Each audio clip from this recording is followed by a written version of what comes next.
of California, member of the House Foreign Affairs and Judiciary Committees. Congresswoman, thank you so much for your time today. What do you see here? How would you explain the past 24 hours?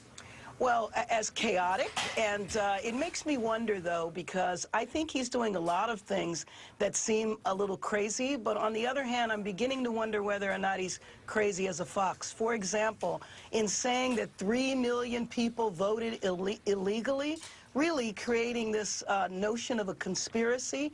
Maybe he's really doing that because what he's getting ready to do is push a whole lot of actions that really amount to voter suppression.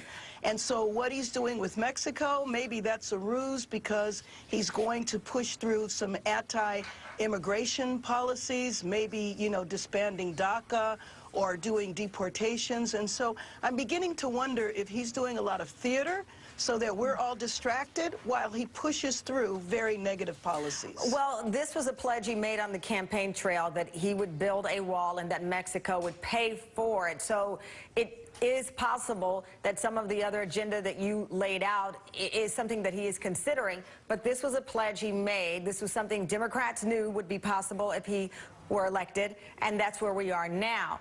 What about the taxpayers here? What is your concern related to what people could end up paying if this import tax is actually something the president is willing to go through with?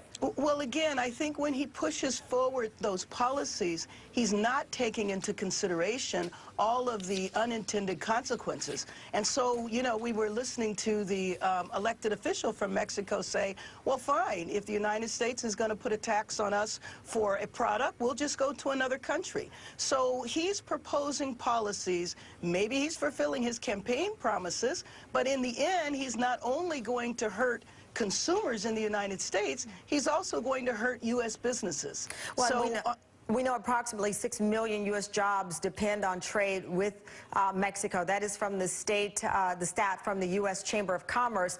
With that said, we've seen the Republican Party express differing opinions on this. Where do Democrats, what are you hearing from your leadership? Well, what we're hearing from our leadership is that we are going to fight him on all of these policies. And, of course, our first focus is on the Affordable Care Act and on the fact that he's also talking about pulling insurance from 25 million people and also canceling a lot of the benefits that people that already have insurance have, you know, like the preventive care, pre-existing conditions, the caps on health care. So we're going to fight back very, very strongly. And Leslie, let me ask you, I just want to play what Kellyanne Conway said about now possibly lifting the sanctions against Russia. Let's play what she said. Sure. All of that is under consideration, and certainly in addition to improving relations with different foreign leaders and their nations around the globe. If Vladimir Putin wants to join with the U.S. to have a serious conversation about how to defeat radical Islamic terrorism, then we're listening.